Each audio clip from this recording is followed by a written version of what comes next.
This time on Graveyard Carz, Mark and Justin unbox and bench test the dash for the 1970 Challenger RT. Dougie and Ezra disassemble a 1971 Plymouth Roadrunner. Justin installs the fuel lines and tank in the inviolate 71 Cuda convertible. And the dash for the Challenger will be installed if Justin can find a helping hand. The unburied dead, the unburied dead are coming back to life. Self-proclaimed Mopar master Mark Warman and his protege painter Will Scott get paid to bring Mopar muscle cars back from the dead. They work with Mark's daughter Alyssa and his cousin Dougie.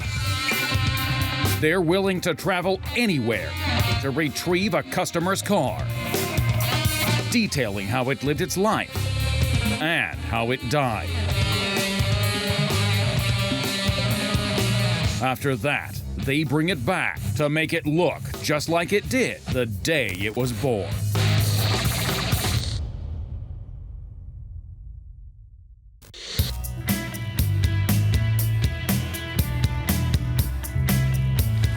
We just got our dash back from Instrument Specialties.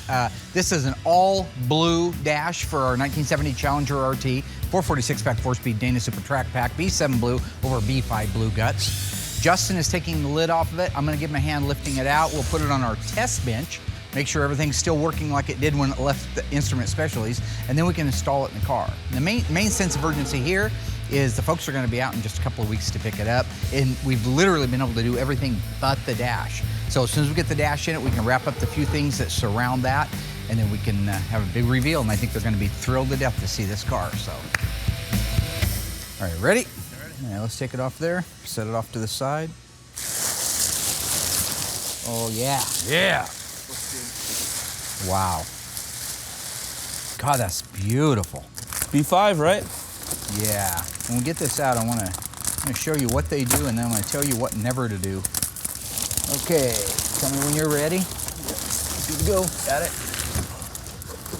Okay, let's go ahead and you go around that way. Around. I'll go around this way.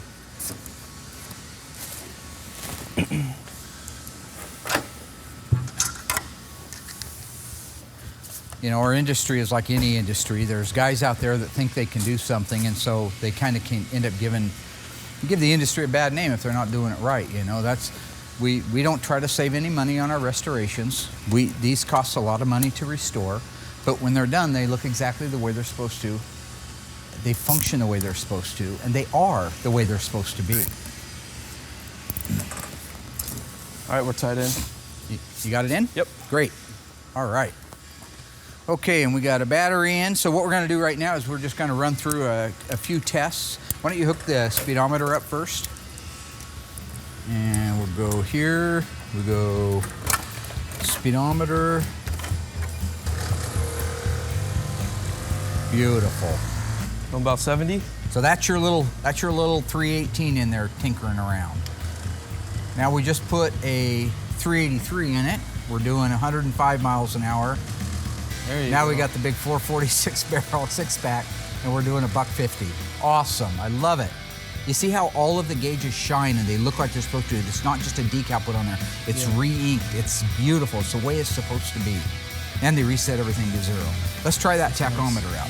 Okay, we're connected. Okay, let's see what we got here.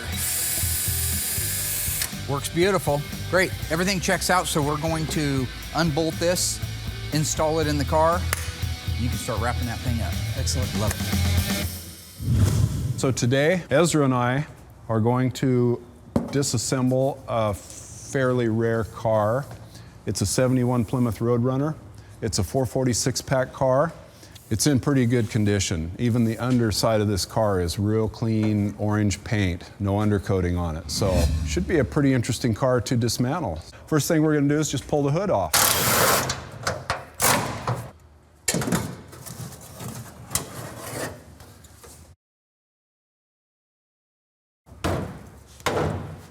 All right, so I guess we could go ahead and pull the trunk off while we're at it.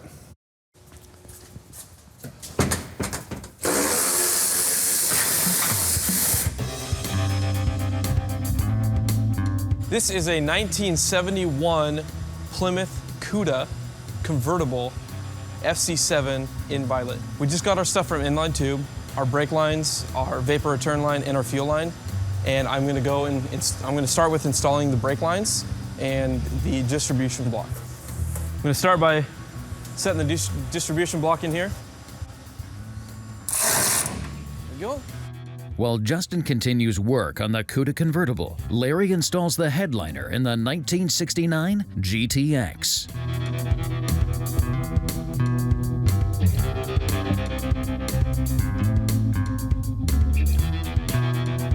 So I already did like a mock-up and a pre-fit of all this stuff.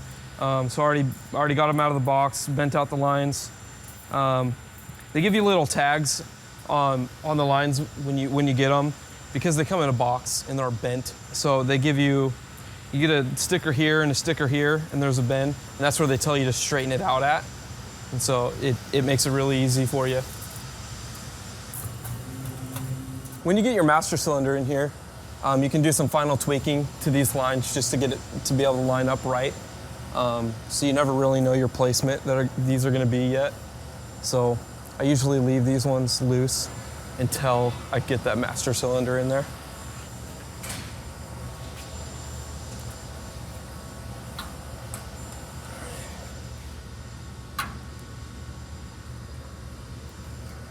All right, and that is it for our brake lines. Now I can move on to the vapor return line and our fuel line.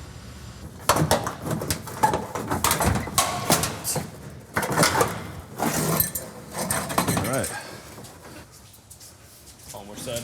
On your side. Set your side right down here on the ground. Ooh, nice. That's pretty clean underneath, isn't it? Yeah.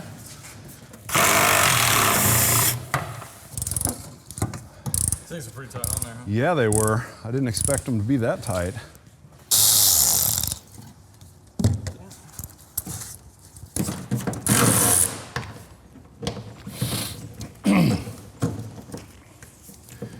A Warner Brothers purple Roadrunner horn. Now what we want to do is get all of our wiring and everything attached to the firewall unhooked. And we'll take all these components, including the wiper motor, off here. Excellent. Okay, that's our engine wiring harness there. Oh, we'll get to that later. Okay. We have to undo the wipers and the transmission inside, and then we'll get that motor off. How do you do that? Underneath that arm is a little clip. Back here? It's right underneath, on the bottom, underneath your left arm. Oh. See that little tiny clip right there? Oh, yeah? Yeah. Do you still have that pick? You're on the little tiny one? Yeah. Lift up and slide it sideways, possibly? Oh, that was sweet. That was sweet. I think you got it. Now you just rock the whole assembly up and down and pull it off there. Beautiful. There we go. That's the easiest one you'll ever take off.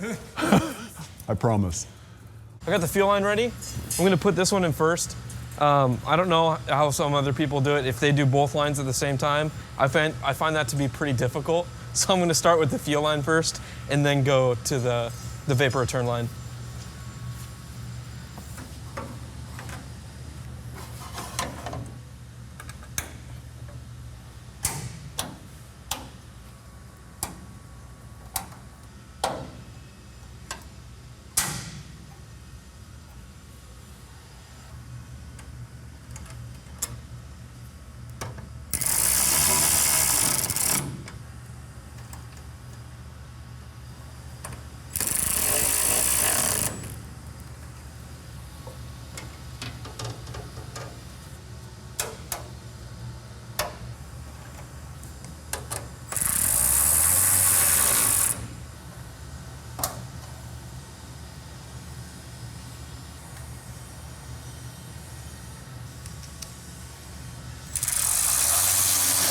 All right, that's our fuel line. Now we can move on and put our vapor return line on there. While Justin continues to make progress on the Cuda, Larry and Son wrap up the headliner in the 1969 Plymouth GTX. Meanwhile, Dougie and Ezra are outside continuing the 71 Roadrunner disassembly. Look at that. Oh, nice. It melted. Hot sun. You ever see one of those? Never. Melted, ran down the firewall. Eek. It's got antifreeze in it. So apparently this guy raced this car after his daughter got tired of driving it. Can you pop that breather off that valve cover there?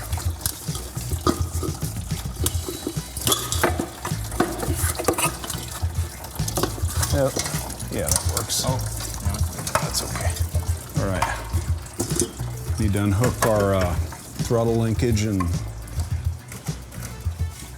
Okay.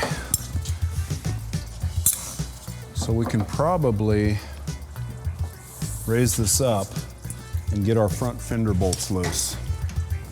It's not coming apart too bad at all. I mean, yeah, there's been a couple little battles, but it's coming apart pretty good. So we'll go underneath and get the front end loose.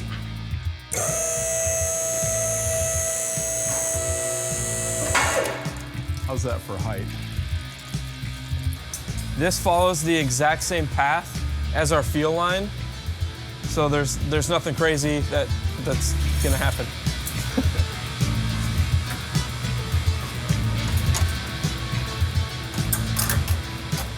Now when you get that in place, as you can see, this one's a lot shorter. You put a rubber hose on here and it comes up, and goes up that way. Use these S-clips, you put the big end around your fuel line, and then your vapor return line snaps in right next to it, or you attach it to it.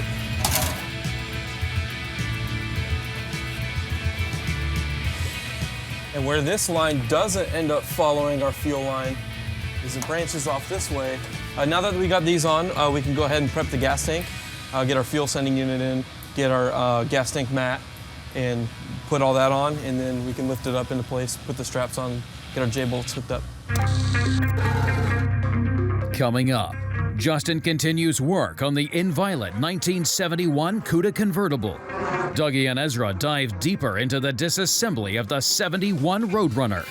And Justin looks for help with the installation of the 1970 Challenger's newly arrived dash. You want to help me? Hold on.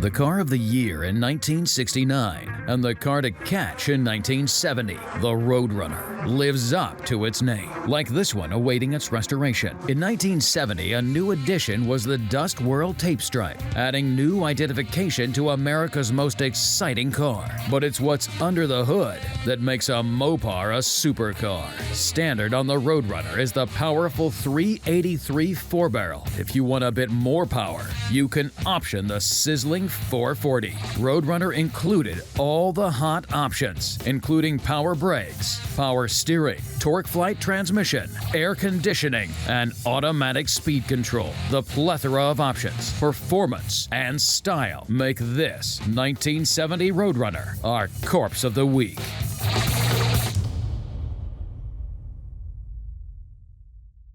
This is our fuel sending unit right here. This indicates your level, so if it's all the way up like that, you're gonna have a full tank. Put a rubber gasket in right here. So you gotta slide these in pretty careful.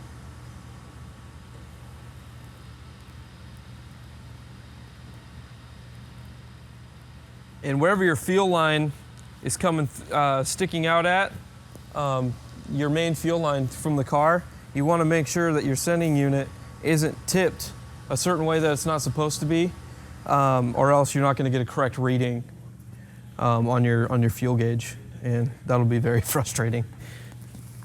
this little divot right here locks into this peak when you rotate it. So there's 3 of them.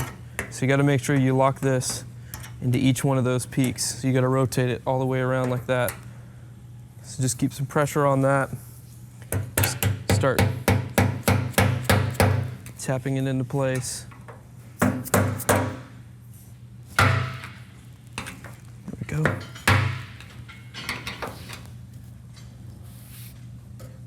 There we go. All 3 of our peaks are lined up in there. This thing's ready to go in. Have you had a lot of experience with these hoists? Yeah. We had lifts like this in school. I might need a pry bar to get that radiator. Go ahead and pop those 2 out. What size? 7/16. I need a pry bar to get that radiator hose loose.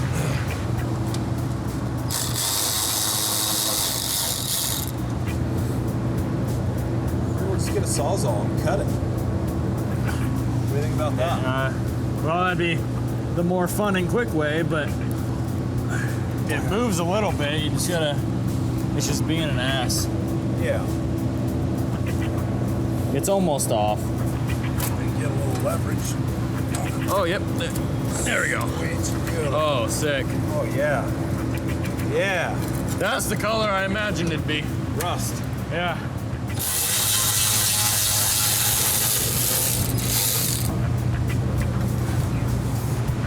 We might have to pull the bumper.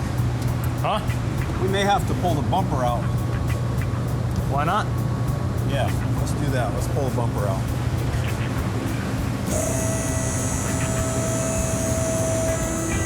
Okay, let's try that.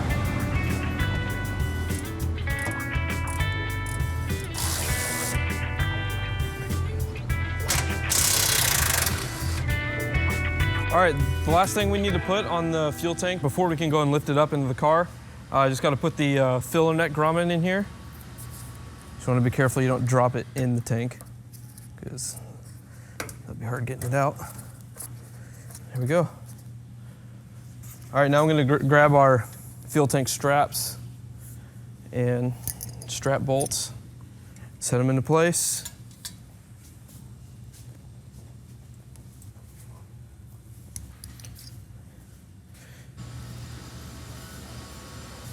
Got to be careful with these tanks. They're sharp and they will cut you.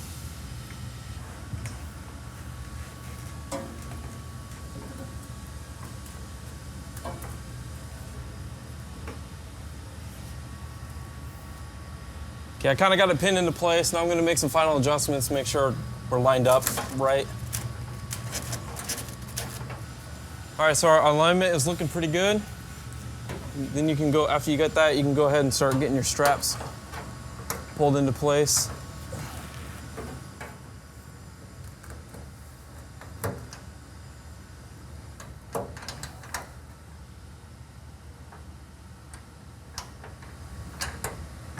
All right, with those connected, you can go in and just start tightening them up.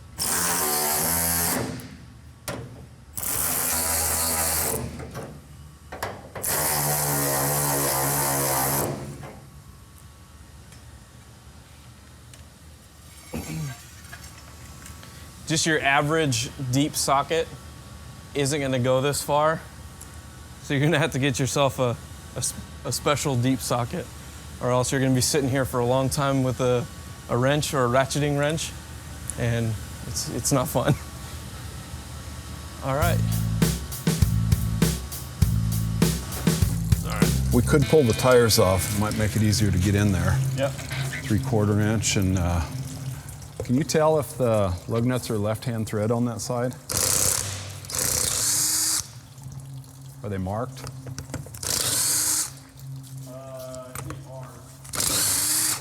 Okay.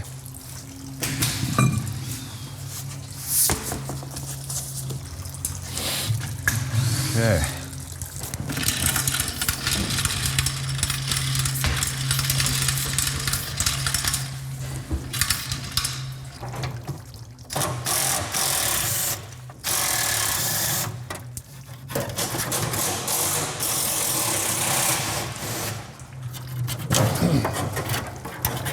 Okay.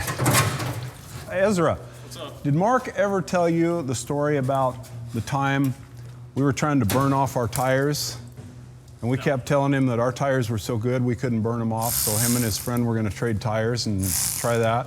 Nope. They went to lift the tires off, and the car fell down on them, right? So 5 guys had to lift the car up off our friend's arms. Yeah, got in a hurry. They wanted to see who could burn out each other's tires, right? Okay, so we've almost got our... I think we need to raise it up and pull the radiator out. Yeah, there's nothing worse than Solvent in your eyes? Yeah, what Mark's famous for is getting you on a motorcycle, and then he'll open up your throttle all the way and put a rock in there to hold the throttle all the way open, and then he'll start it, and away you go. Yeah, right. Try to stop, right? Direct drive. If there's a wall in front of you, you will stop. Yeah, Mark's real good for stuck throttles. He likes to do that. So this little shield here has a bunch of screws that are buried under undercoating, and there's 1, 2, 3, 4, and I think clips at the top that'll pull out. So I'll get mine loose and I'll let you do yours, right?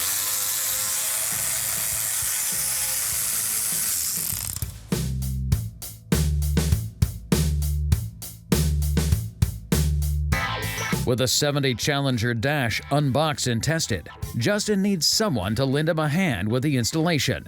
Mark is nowhere to be found. Hey, George. Wonder if you got a minute. Could you help me with...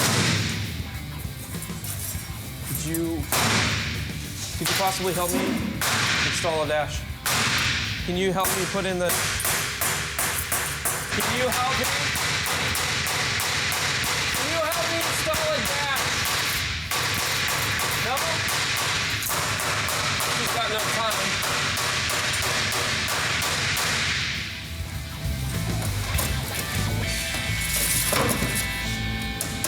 We learned in our Corpse of the Week that the 1970 Roadrunner received an additional Dust World tape stripe. If you were a music lover, what radio option was not available for the 1970 Roadrunner? Was it AM/FM solid state radio, stereo tape player AM radio, solid state AM radio? Find out after the break.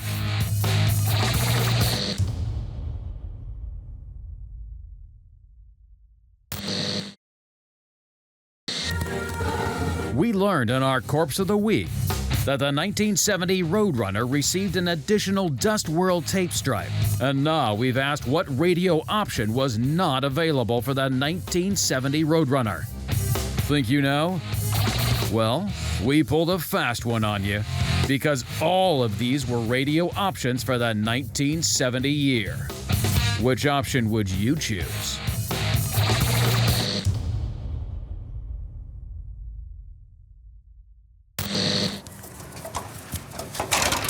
Oh, nice. I got the same problem. Come out in pieces. Well, that's pretty cool. Nice. Screws back here. Holding the bumper? Holding this. I don't know what the hell's holding the bumper.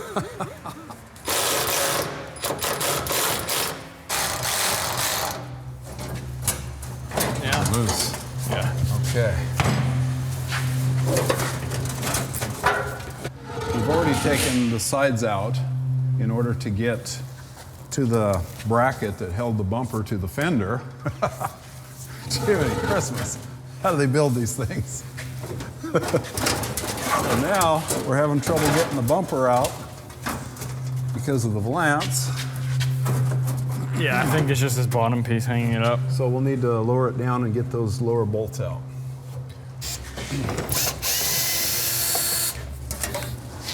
Pretty cool stuff.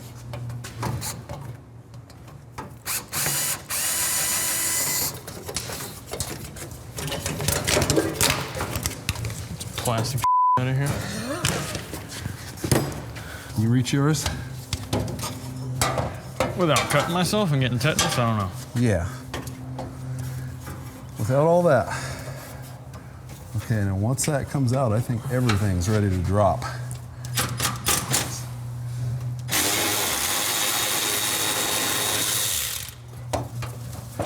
Oh. So yeah. Let's take it outside. Guess we don't got it.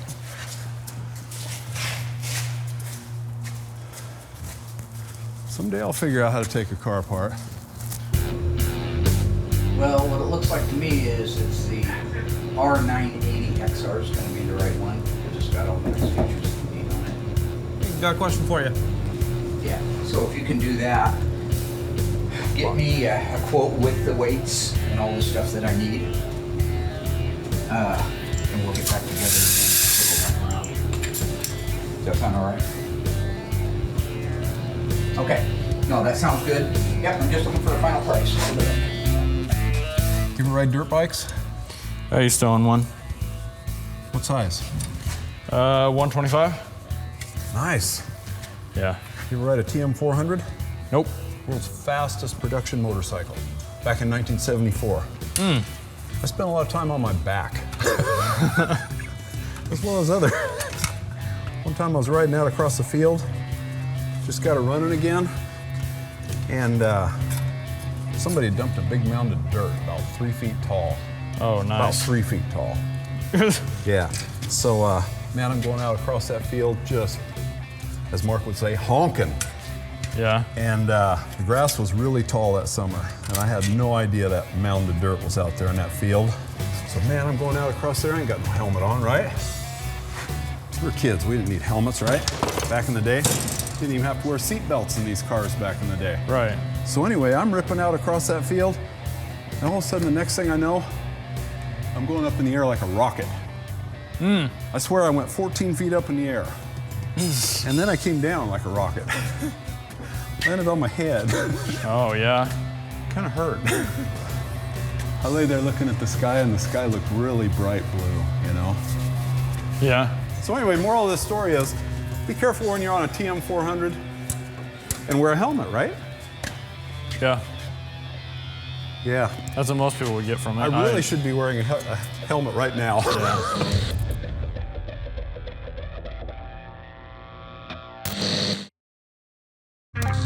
Still to come, the disassembling duo continue to tear down the 1971 Roadrunner 446 barrel.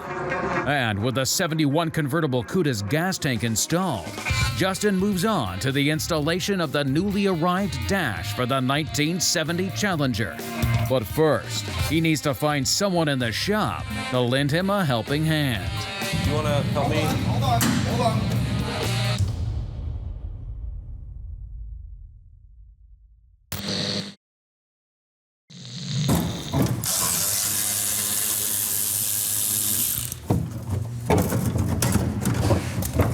There we go.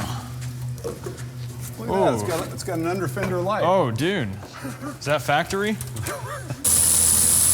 Okay. Should be good. All right, 2 fenders. Nice. You notice the cutouts for the headers on the bottoms of the fenders? Yep. We could slap the tires back on real quick so we can roll it forward. 2 will hold it, 1 would hold it. None will hold it if it's rusty enough. Do these both go back or one go forward? Forward? Okay.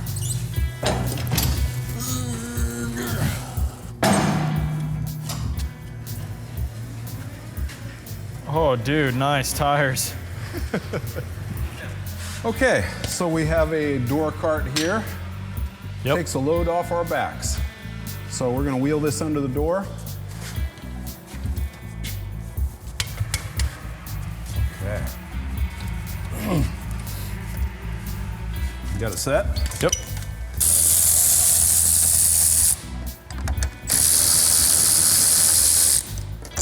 There it is. And there we go. Beautiful.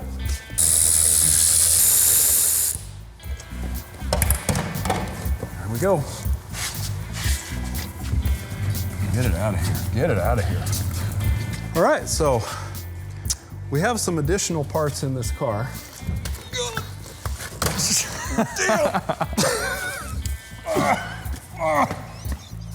Heavy parts. He left us a flywheel. Nice. And a clutch. What's up, Will? How's it going? Good, how are you? Good. Got a question for you. Yeah, hold on a second. Do you want to help me? Hold on. 1 second. Hey, did you want to help me? 1 second. I need help installing this.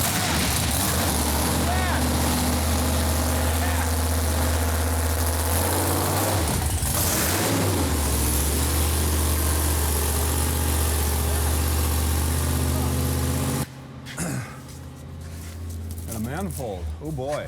That's still heavy.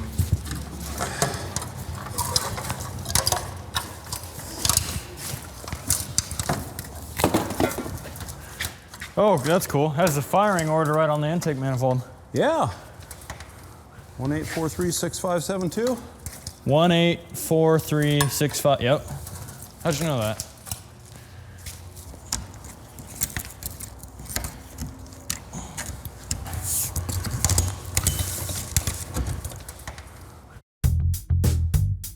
Oh my goodness. Nice. They glued that in really good, huh? All right, so we can start working the interior out, and then we're gonna have to cut the windshield out.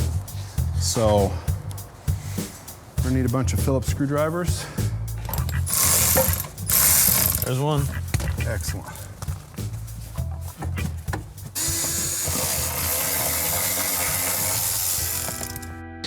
Mopar is famous for its high-impact color options, and the 1970 Roadrunner doesn't shy away. In addition to the signature Roadrunner decal, the Roadrunner came with 5 distinct colors. True or false? The Roadrunner colors were Sublime, Go Mango, Top Banana, Plum Crazy, and Hemi Orange. Find out after the break.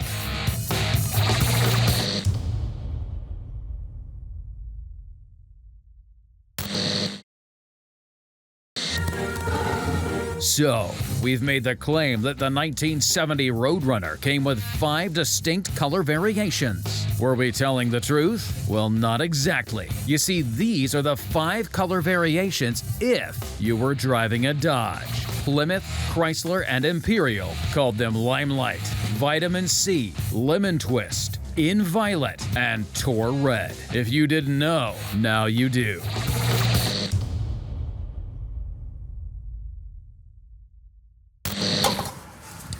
Okay. So. You sprayed these, right, Doug? I don't know. You don't know.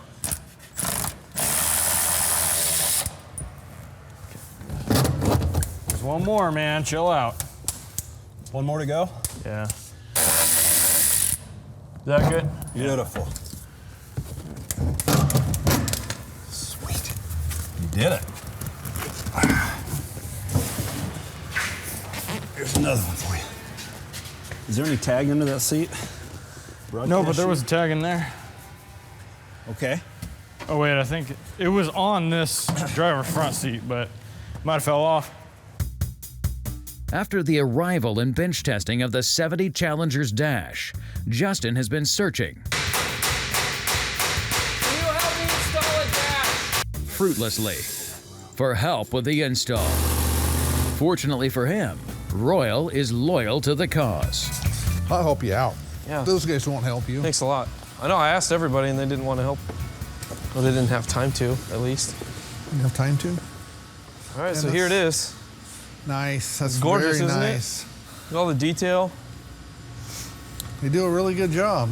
Oh, that's why they're the best. Okay. All right, we can take it down and. See if I remember how to do this.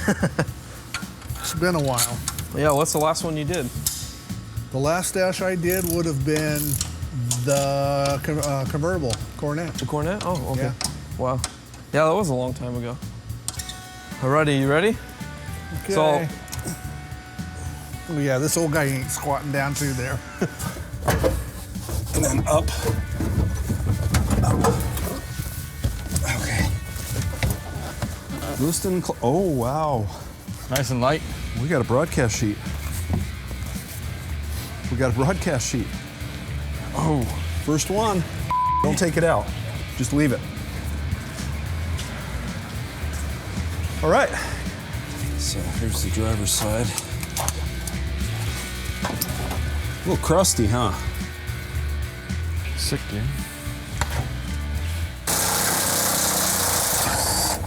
Damn, those ones are on pretty hard. Yes, they are.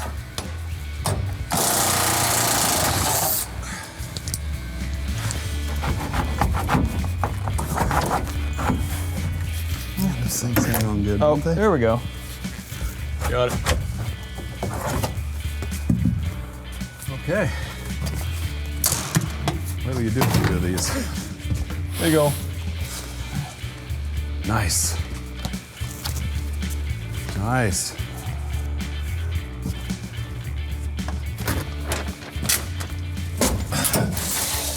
Nice. Okay. All right. Moving right along. Check out those parts. Nice.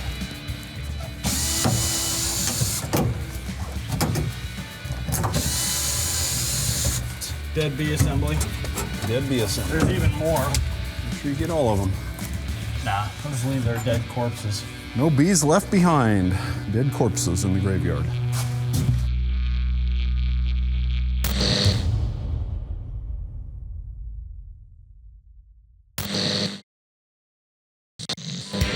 Okay, so we've got the rest of the car pretty much dismantled inside the interior, and everything is loose on the top of the engine. So now we're going to put it back up on the hoist and get ready to drop out the engine and the rear end. So wish us luck.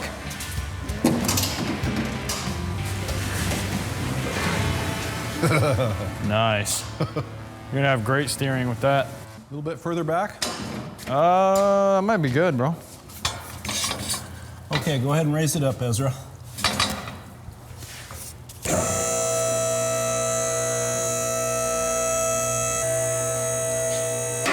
Okay.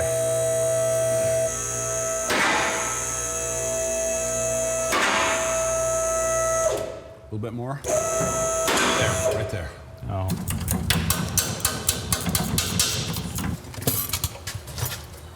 So Ezra, you heard any good jokes lately? No, not really. Why do chicken coops have two doors? I don't know. Why do they? Because if they had four doors, they'd be a sedan. You're horrible. I don't know. Sweet. Is this garbage too?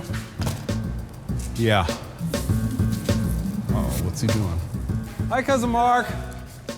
Hey, you want to hear a funny joke? Yeah, I got a funny joke. Two fish were in a tank. And one said to the other, do you know how to drive this thing?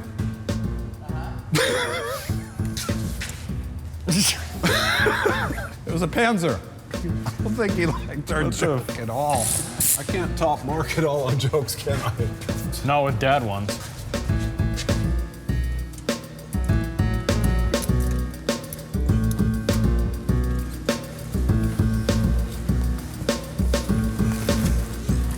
All right, I'm slotted in. Ready? Yep.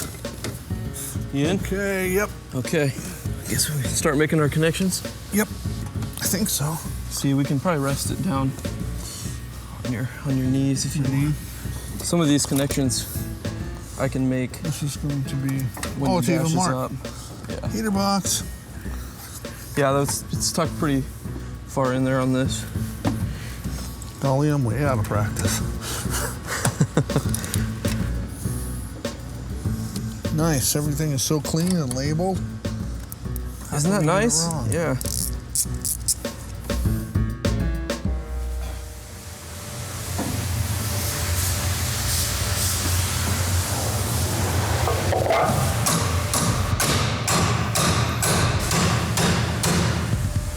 Damn, throwing sparks. What is the deal? Hydro locked. Hydro locked. I don't know. Screwdriver is always the answer. Ready?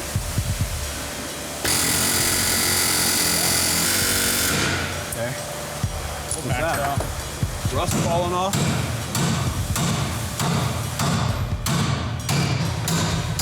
It's not moving anymore. I think it's getting stuck somewhere in here. I do too. Yeah. All right, you ready? Ready?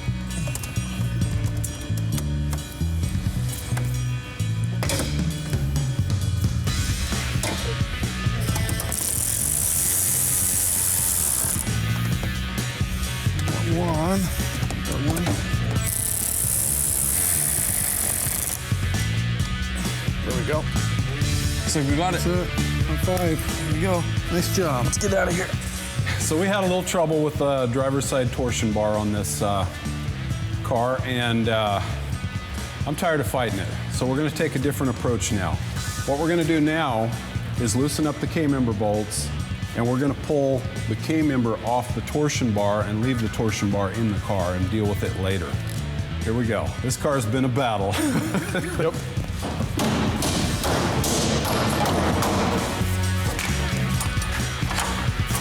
Wow, that one came out really easy. Great. Oh, so did that one.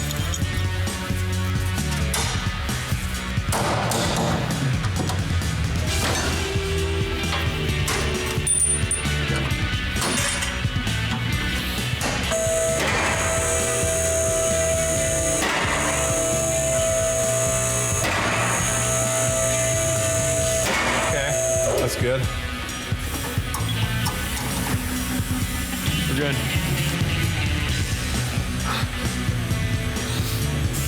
Good to go. Is there a hose? Okay.